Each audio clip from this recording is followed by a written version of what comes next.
Hello and welcome to another session in our summer series from Inspiring Workplaces. It's great to be here. If events hadn't taken over, I would now be having a cold Czech beer in the Czech Republic the evening before my original wedding date. But I'm here with you guys. It's fantastic to be here. Hopefully, I'll get the marriage thing sorted out in secret the next few weeks and days. But it's great to be here. I can't tell you how energized we are from the people who are presenting throughout the series, the feedback that we're getting. And whilst it's the end of week 2, we still have 3 whole weeks to go, covering topics from financial well-being, which has always been important and taking more prominence of late, and is vital right now. Psychological safety. We have a sleeping behavior expert coming on. Everything to help you both in and out of work, because I don't think there's a line anymore, especially now. So to get into our final session of week 2, he's a great guy, expert in his field, works at the US federal government as the CEO of Amplified Research, and has become a friend, I'm happy to say as well. Please welcome from Washington, D.C., Dr. Russell Robinson. Matt, how you doing today? Happy Friday. It's Friday. Good 100 degrees here. If things were normal, I'd be giving you married man advice number 1, which is being right is never more important than watching the game. As long as you remember that, you should be home free. Fantastic. Well, yeah, so I'm hopefully going to do some nice things tonight because it's a bit weird. So, but anyway, yes. More importantly to you and your session, can't wait to hear it. And I'll come back later, ask some questions and questions from the audience too. So over to you, Russell. Thanks very much. Cool. Thanks. Let me pull up the slides and we can go ahead and get started. So the purpose of the talk today is to really make a case for employee voice or an organization having a voice culture during turbulent times. I think when you look at 2020, and it's the perfect example of what's going on for turbulent times. I don't know where you were December 31st, 2019, but I don't think when you made your New Year's resolutions, it was anticipating a year like this. But I find that this year has often turned for a lot of people into a year of resilience. And I think for organizations, there are 2 big factors. We're just over the halfway point for this year. And there are 2 big factors that play a role. The first one, obviously, is COVID-19. And I think part of there are disruptions to organizations or to parts of a country throughout history. That's always happened. I'm here in the States, Washington, D.C. We're about an hour and a half off of the Atlantic Ocean. So right now we're gearing up for hurricane season, and the hurricanes come. They're on the West Coast. I think forest fire season starts soon. In the past, we've had some type of pandemic like H1N1 or SARS, or you can go through like the financial collapse of 2008. And I think what those all have is they're disruptions, but they're localized in a standpoint. And what we have now is we're about 3 months into a pandemic that has impacted the world, and it has shaken up what's happened on a world standpoint, and it's forcing everybody to react differently. It's forcing organizations to change. And then as we get through this pandemic and we're starting to flatten the curve, then we have kind of the events of April and May with Ahmaud Arbery and Breonna Taylor, who, by the way, her killers are still not in jail, and George Floyd. And now you have this huge social justice impact, which for me has had, I'm shocked at the worldwide impact it's had. I'm 51 years old. I talked to my mother because she lived during the civil rights struggle. And I said, is this similar? Like, I need a point of reference. And she talked about how the intensity is the same as it was in the 60s, but it's broader. The protests are more diverse, and it's on a worldwide scale. I've got friends in the UK. Matt, Stefan, and I have talked about it on a podcast. I've got friends in Australia, Switzerland, Netherlands, and we've talked about how it's impacted us as friends. But I think we also need to look at how it impacts the workforce and how social justice impacts what goes on to those who may be personally impacted or those who lead people who are impacted directly or indirectly. So to shape this, it really, these two things, COVID and social justice, really hit me through three different prisms, really. So first, for those in the States, that is the world famous Popeyes chicken sandwich. Early in COVID, one night, we were quarantining. It was myself, my wife, my 2 adult sons. And I will say, after a hard day of working out, Peloton, everything, we all wanted Popeye's chicken. Don't judge me. I appreciate a good chicken sandwich. So I went to the neighborhood Popeyes. Normally it's breeze in, breeze out. We were practicing state ordered social distancing. There couldn't have been more than 10 people inside the store at a time. And for this, there was a line of people outside the store. There was chaos. There was disorder. I'm a voice researcher, so I sat back and said, let's see what's going on. The manager came out and yelled at the Uber Eats drivers, yelled at the customers. Then once I got inside, I looked at the supply chain and there were 4 customers and 5 workers. So this should flow. Apparently there had been a fight there in the store between 2 Uber drivers. And what the manager didn't tell people was there was an impact where the store could have been closed. And because of this kind of crisis, this normally calm woman was just not reacting well. She was melting down to stress. She was snapping at employees.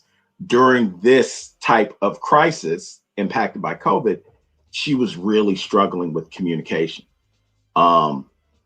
I went back a couple weeks later and everything was fine. I think it had leveled off, but during this situation, she was really struggling with the communication. The other prism I looked at it was my son's godmother is principal of an elementary school in Michigan. Well, it's summer now. She was first year principal of an elementary school in Michigan. And we were talking because she's in the first year, she's building a culture. All of her stakeholders, the students, the teachers, the administrative staff worked in the school, and overnight they became a virtual school, and she had to lead virtually. So we looked at the prism of how you overnight lead a virtual team, or if you have a team where there's some form of telework, like 1 day a week, 2 days a week, and now everybody goes to max telework. How do you lead them so that they are successful when things go back to normal? Or whatever sense of normal. You know, the one thing you have to understand is that the culture in the physical office is not the same as the culture of a virtual office. You have the same principles, but you don't do the exact same things. And then lastly, from what's happened with the Black Lives Matter movement, I was talking to a few of my friends during the week of George Floyd, and we were just sharing our stories. How we all had experiences with being pulled over by police and them suspecting more than what we were pulled over for. How as Black men, we often felt like devalued or felt invisible, and how it had actually impacted us at work. I know that George Floyd died by Friday. I'd never been more exhausted in my life, just talking to people and processing my emotions and working with coworkers and friends and families, and also wondering what level of comfortability I could bring into the workplace. Did these stories and experiences were impacting me, and I didn't know whether I was comfortable, whether I could bring that into the workplace. My friends, some did feel comfortable. Some were very overt interactions. Some did not feel they worked in a workplace where they were inclusive at that level. So through these 3 prisms, we talk about the power of building a voice culture where employees can express their thoughts, ideas, and concerns in regards to what's happening during turbulent times or disruptions like COVID and like social justice issues. So I'm a voice researcher and at the end of the day, voice and engagement researcher. And at the end of the day, when it comes to whether you get employees' voice or whether they give you silence, really depends on four things. Well, four things, good and bad, which makes eight things. One, do people feel valued when they step in? Do they feel like they're an important part of what's going on in the organization? Does the work they do impact the bottom line of the organization or the mission of the organization or the agency? Do they feel safe? Can I come in and be my true, authentic self? Bring barriers down, disagree, talk openly, even if that is not what is agreeable, have uncomfortable conversations. Do I feel confident? Confident in my job. And I don't mean, and oftentimes I mean from the time frame of how long you've been in your job. I'm doing research right now on retired NFL players and engagement. And they would talk about that rookie year, they didn't have the confidence because they were new to the team. So they would never express disagreement during the team meetings when they were building the going over the game plan for Sunday. But then by year two or year three, they were more confident. They were more comfortable in their role. They had built relationships with their coach and they could articulate their thoughts. And do you have availability? Do you have a proper work-life balance where you can go and be engaged every day? Conversely, if you don't feel like you're a valued member of the organization, you feel useless. You feel unsafe, as in there could be retribution or adverse action for articulating your voice and ideas, or you're new in your job, you're new in your role and you feel insecure, or you just feel overwhelmed, then you are not going to get the voice of the employee. You're not going to get the best of the employee. And the reason why that's important is because employee voice impacts everything from performance to customer service, a myriad of individual and organizational outcomes, retention, turnover. And there's a definite benefit to organizations wanting to get employee voice. So that brings us to kind of our hypothesis, our question for this, which is how do you maximize voice and minimize silence during turbulent times? So my good friends at Waggle, Matt in Inspiring Workplaces does work with Waggle. They've done a series of HR pulses on voice during COVID. Some recent stuff on social justice, but mainly from a COVID standpoint, what they found was organizations that have done well since March during this time have had frequent and high levels of communication throughout the work enterprise. There's been a focus on well-being. There has been ways for leaders to check in with their staff, supervisors, for everybody to check in with each other to make sure that everybody is doing well.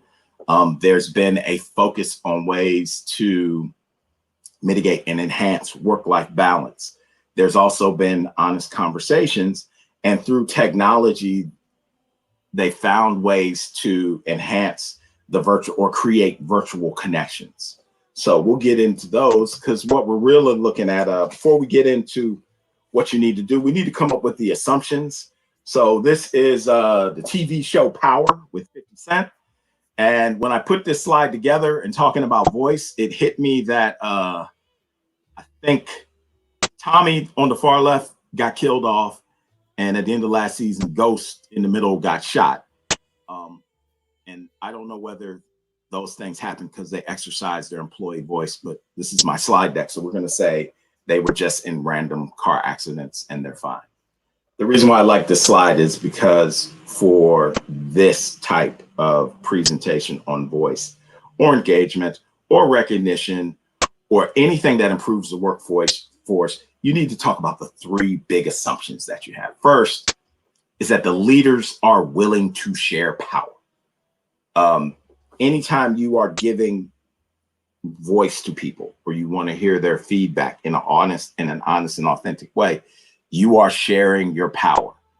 And sometimes I found from a consulting standpoint, that can be a challenge. Number two is huge. You're assuming that the leaders actually care.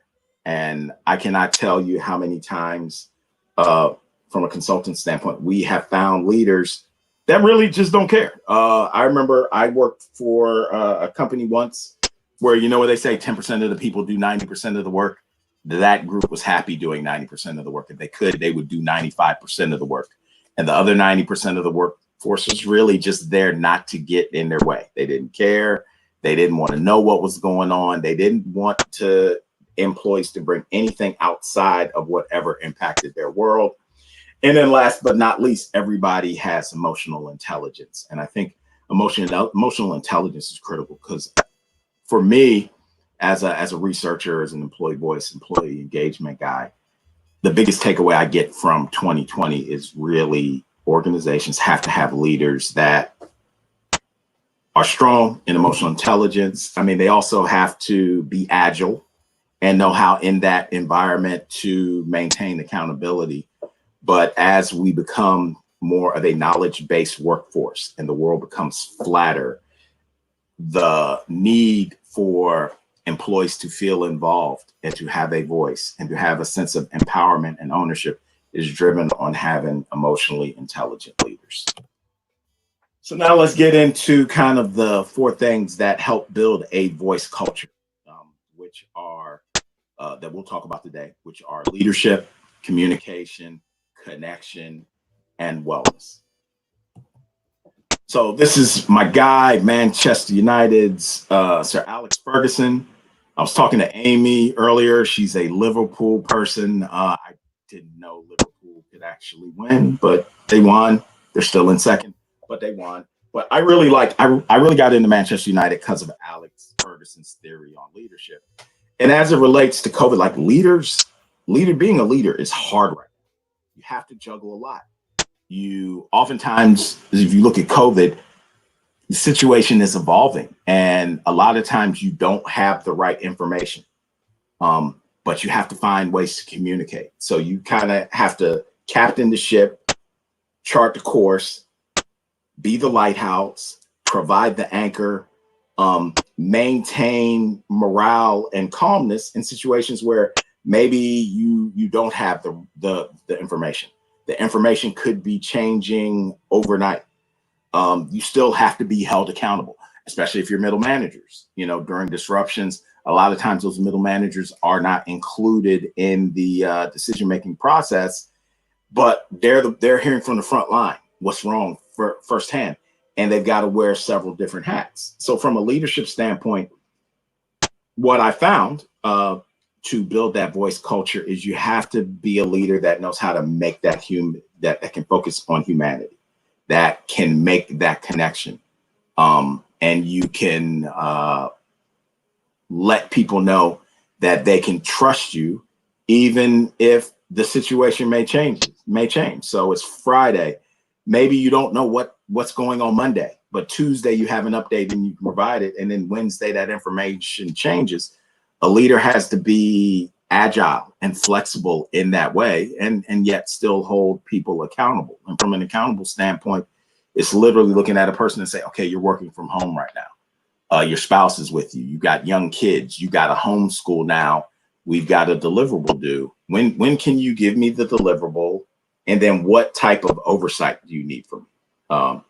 Those are all the things leaders have to balance as they are navigating this turbulent time and focusing on how to build employee voice. The biggest thing, as we heard earlier, is the role that communication plays. And what I will say about communication is what you really want to do during communication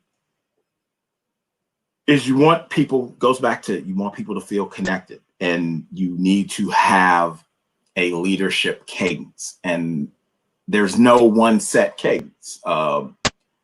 Some organizations do, in this virtual world, do multiple check-ins per day. And then they find, well, maybe we don't need an afternoon check-in. Or maybe the check-in is twice a day, or sometimes it's different forms. Maybe it's email, maybe it's virtual calls, maybe it's town hall, maybe it's fireside chats. You really have to find a formula that works. But the main thing is that you've got to really be able to figure out the right cadence that works, whether that's Zoom. You've got to be, if you bring in kind of the social justice aspect. Are people comfortable talking about race? What I found is in Western Europe, people are more comfortable talking about race than they are here in the States. If you look at a lot of the engagement research, it rarely delves into race and gender. I kind of got a flavor for that during Me Too. It didn't touch me as personally, but now at where we are right now, race is kind of the elephant in the room, and finding ways to talk about that are very critical for organizations to continue to bring that voice culture. Third, you got to have a sense of connection, and this is important from the standpoint of employees have to feel connected. We're working with no barriers now, so for me, and you also have to understand your biases. So for me, the bias I bring into COVID is I was quarantining with my wife, my 2 adult sons. We have TVs in every room, strong Wi-Fi. Everybody has a laptop. This is going to be easy. And then I talked to a coworker who's like, I'm a single mother with a 7-year-old and 5-year-old twins. I have 8 hours of meetings per day, and each kid needs 3 hours of instruction. And we only have 1 laptop. So how do I, as a leader, connect with them and let them know, okay, you can be okay in this Zoom virtual world. It's okay if your kids jump on the screen. It's okay if your pets pop on the screen. Early in COVID, when the barbershops were closed, we had coworkers who would wear hats. So we said, well, the next meeting, everybody wear a hat. The next meeting, everybody rep your team. The next meeting, everybody rep your school. We do things like virtual bake-offs, virtual happy hours, things to maintain that humanity, maintain that connection, letting employees know that if you've got, in addition to kids, you've got vulnerable populations, or you've got parents, it's okay to juggle that. It's okay to work and then take care of family, or homeschool and then come back to work. As you will bring the social justice aspect in, then it's really important to build that trust where employees can have those type of conversations about what's going on with them. How if you are Black Lives Matter because of something that's impacted you, you can bring that to the table. And if you're All Lives Matter, you can talk to someone from Black Lives Matter, and you all can talk through that respectfully as people. It really gets back to, in this quote, Steve Pemberton talks about humanity, like really bringing humanity to the table. Not that everybody agrees, but just from the standpoint that everybody can speak authentically and bring their thoughts to the table. Lastly is wellness. And I think this is really what I'm concerned about on the back end. So like talking to my workforce where I work in the government, we found telework was going very well. But we did have some people who were, I'm single, I'm new in this area, I don't know anybody, I'm going crazy every day. Or people who while telework is going well, let's be clear, domestic violence is on the rise. If you talk to people who work in hospitals, child abuse is on the rise. A lot of times people go to work because that is the safe space.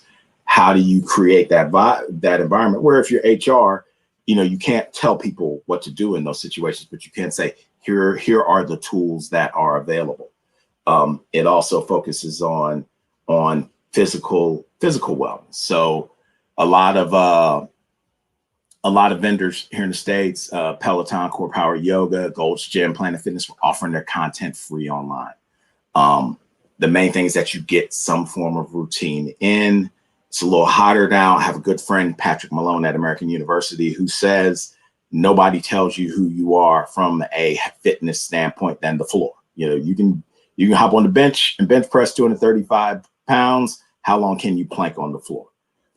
Walking, getting into running. If you can't walk, just find ways that you can focus on your physical wellness, mental wellness, getting more grounded in whatever your spiritual base is, whether it's the Bible, whether it's the Quran, focusing on meditation, yoga, things that ground you. And especially like if you focus on the social justice piece, like the anxiety, the stress, things that can de-stress you. Because I think deep down, the stress impact of COVID from a wellness standpoint is really going to have an impact on that's really going to have the back end impact that we're not really focusing on. You know, there's an aspect where they're talking about, especially with COVID, where we're talking about life and death. But what about the people who've had COVID and now they're recuperating and they're not getting back to 100% yet? We really haven't focused on them. As we move on from a social justice standpoint to what the next stage is, as you move from anger to action, what type of things can organizations do to weave these type of differences into the organizational health and wellness plan? Those are critical. Wrapping up, we're going to talk about some of the last steps. So I think here in the States, the big thing going into the fall is what's going on with schools, what's going on with childcare. So as we look at where we are from a COVID and social justice standpoint in regards to what's next, understanding that there has to be flexibility and that you want to be able to ask employees to articulate their thoughts and concerns as you kind of bring people back from telework. Do you have safety concerns? Are you in a vulnerable population? Do you have children or other family members you have to care for? Conversely, there's huge opportunities. I think worldwide we've seen there's been a positive impact on the carbon footprint. We found that employees may like working from home more. And that's not saying you go from everybody in the office or everybody at home. Maybe there's some form of hybrid. You should be able to have those type of task force or conversations where they're bringing their thoughts into this.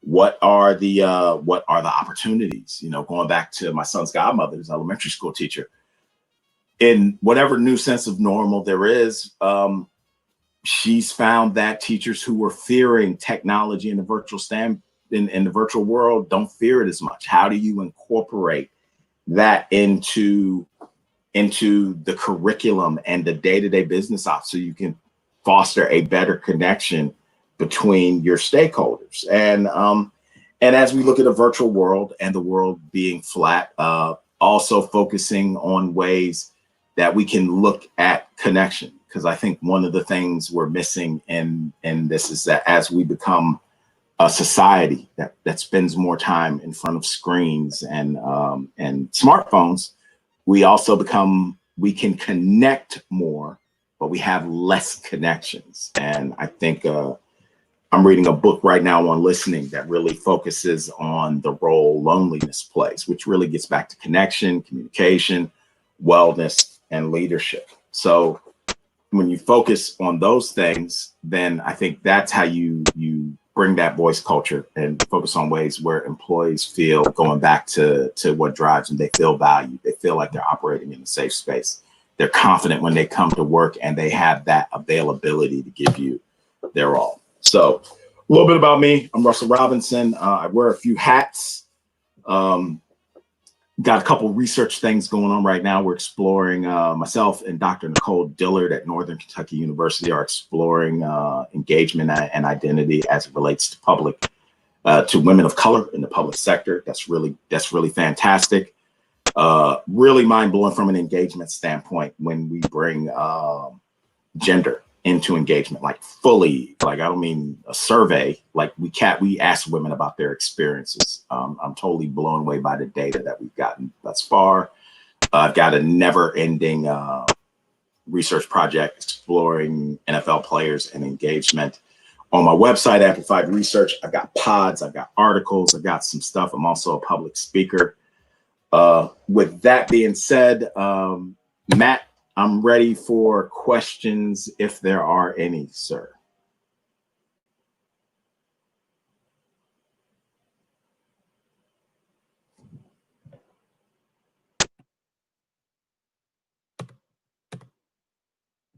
Matt, I can't hear you. I muted my microphone. Good man. So I didn't make any noise in the background. Be handy to turn it on back when I come back again, eh? No, as I say, there's a lot to cover off there. I'm not entirely sure where to begin, because I think, a couple of those topics, our 2 hour long debates. So we spent 45 minutes having that podcast conversation, you, Stefan, and I would recommend people go listen to that. There's a headline on the CIPD, it's the SHRM equivalent in the States, on their magazine cover yesterday, and it said it's time to end racism at work. And I just challenged a few people saying whether they needed the at work piece of that headline, because I don't think it's one of those things where you need to actually frame it in the workplace. Actually, we should try and challenge ending racism. I didn't know whether you had any comments on that at all. Yeah, so I think the challenge is the default is what we need to do training. We need to do sensitivity training. We need to do unconscious bias training. You need to do conscious bias training first, because a lot of the racism isn't as conscious. To be honest with you, I believe you got to start with values, and you've really got to, as we discussed, you can't come in and say from the jump to your new hires, we're anti-racist, because that's going to scare people. But you can weave, if you look at the values of an organization, respect, commitment, collaboration. When you weave those more intentionally into your talent management process, and then it becomes a year-round thing, then when there are incidences of racism or at a less level, bias or prejudice, then the employees will feel comfortable talking and you're able to take proper action. I think part of it is, it goes back to the emotional intelligence standpoint. A lot of times people are hot or promoted mainly on their technical capabilities, and maybe they don't have that emotional intelligence. And like I said earlier, in the UK, the talk about race is a little bit more open than it is here. So it's actually bringing those conversations in, modeling those values, but then also having an action plan when it happens, where, I mean, you want to respect personnel rules where people know, where if you're literally saying, hey, we've had this situation, here's how we've resolved it, some level of reporting. But I think the flaw right now is the focus is solely on some aspect of diversity and inclusion training. And I think it's so much broader than that. And I just think framing it with at work almost seems like it can be racist outside of work. I just didn't know whether, I just don't think the at work words, I just don't know whether they're necessary in this instance, because what we're trying to do is fundamentally change human behavior to actually see equality. And I think one of the biggest challenges from my perspective is keeping the conversation going. It was an incredible reaction, like you say, initially in America and then around the world. But we need to make sure that the momentum is kept up, because there is a lot to untrain, like the Michael Holding video that I shared with you. Just hundreds of years of people learning bad behaviors. So yeah, like I say, we're going to have a session on this next week. Actually, it's supposed to be the day I was off. So there's a company that's running an anti-racist debate from a UK perspective. So we're actually going to be streaming that via the summer series. So to give it some time, but I think we'll cut back later here, because I think that's when we want to pick it up and give it a microphone again.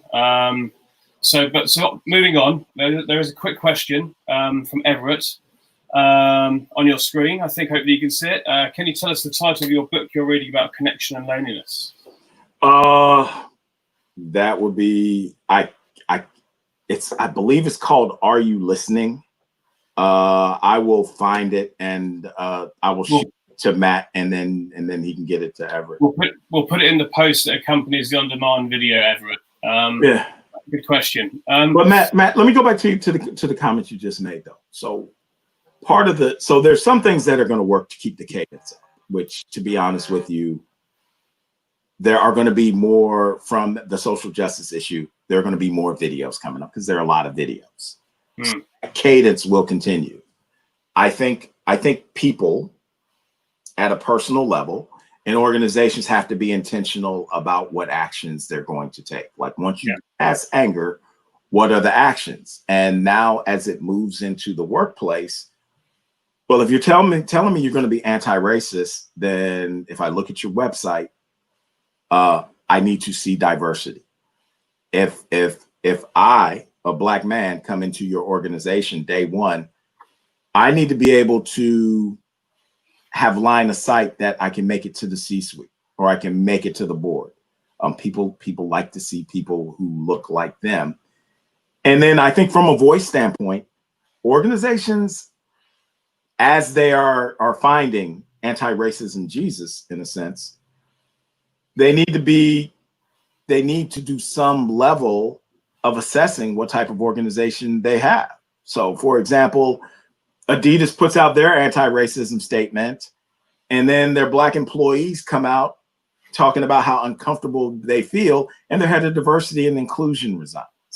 Yeah. So I really think before people articulate externally about how their corporate social responsibility is on anti-racism, like you really have to go inside. And looking at the Adidas story, what was very clear was that the Black employees did not feel valued and they did not feel comfortable sharing their stories. And that's really where that next level is.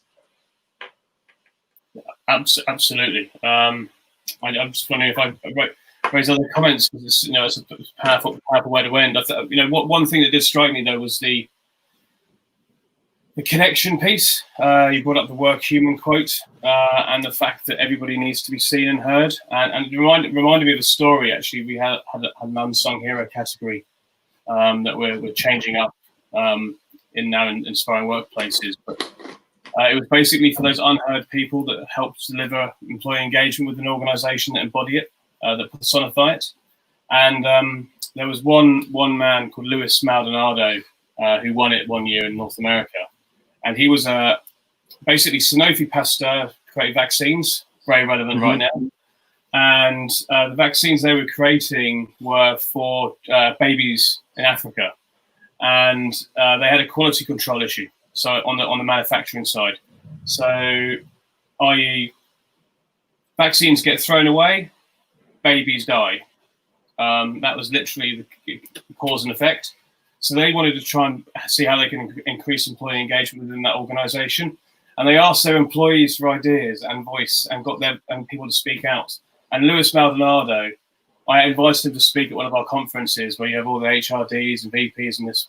He walks on stage with my invitation and said, have you ever worked as a third shift factory worker in Pittsburgh at 3 a.m.? People don't want to say hello. They don't want to know who you are. And then everybody's mouths just dropped. And it was his ideas and his proactivity that actually created an improvement in quality care and assurance that it made less vaccines get thrown away and discarded and more than save people's lives. So I just think no matter what I think it's very easy to keep trying to go to the next thing. Employee voice is always going to matter. Even if there are new ways of doing it, we need to keep making sure that we put voice at the heart of the business and give people the opportunity to offer their ideas and their feedback and listen to them. I love the Sir Alex quote. I put that on Twitter just now. I'm an Arsenal fan, but I love that quote. And I'm going to ask you a question I asked Amy Lucas yesterday around emotional intelligence. That's coming more and more to the fore, but is that something solely for leaders? Is that something we should be getting employees right entry level to CEO to be trained up in, to actually have that emotional intelligence? Well, it goes back to what I said about talent management. Like when you say we're going to link our talent management to our values, then I think part of the flaw is from what I've seen in my work experience, we don't focus on leadership training till leaders have been promoted up.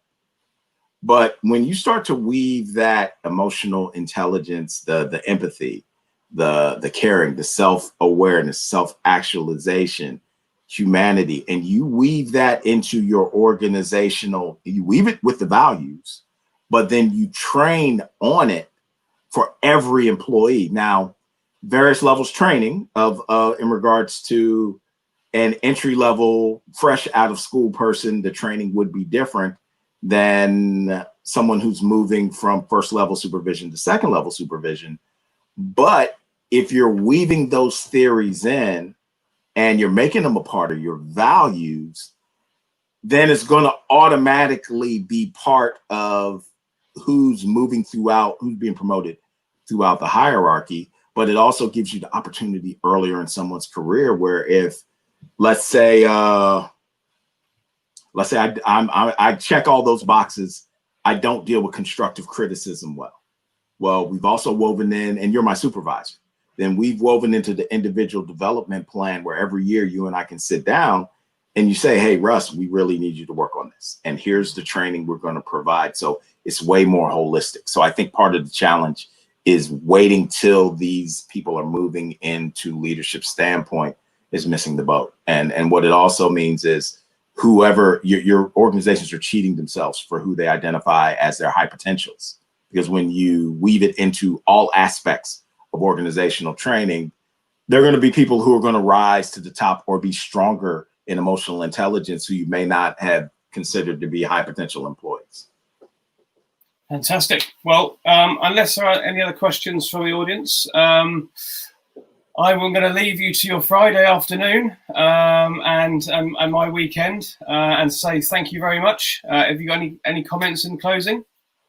No, this has been, I think 2020 is a huge opportunity. And I think you've heard me say this before. For those in HR, in organizational development, now with social justice, diversity, and inclusion, 2020 is your moment of truth. Everybody positions themselves as experts, and that's good. It's real easy to be an employee engagement expert when there are record profits, unemployment's low, funding's unlimited. But now it's a little bit more than increasing scores. It's about impacting the experience of your employees. If you're a D&I person, it's identifying who your marginalized employees are and finding ways for them to have a voice. This is the moment of truth. I have a friend, Dr. Doretta Rhodes, who's the senior vice president of HR for the Atlanta Braves, the baseball team here. And she and I often talk about, is HR the conscience of the organization or is it a tool of management? And this is a tremendous opportunity to transition those who think it's the latter into the mindset of the former. And also, Matt, I appreciate everything you're doing with the Employee Engagement Awards and the Inspiring Workplaces. So anything I can do to help and support you, just ask. Well, hopefully there'll be some exciting news on that front in a week or two as well. So coming soon. Yeah. Anyway, thank you so much, Russell. Stay safe over there and everybody else around the world. Crazy times. Have a fantastic weekend, and we'll be back on Monday. See you soon. Thanks very much, everybody. Bye-bye.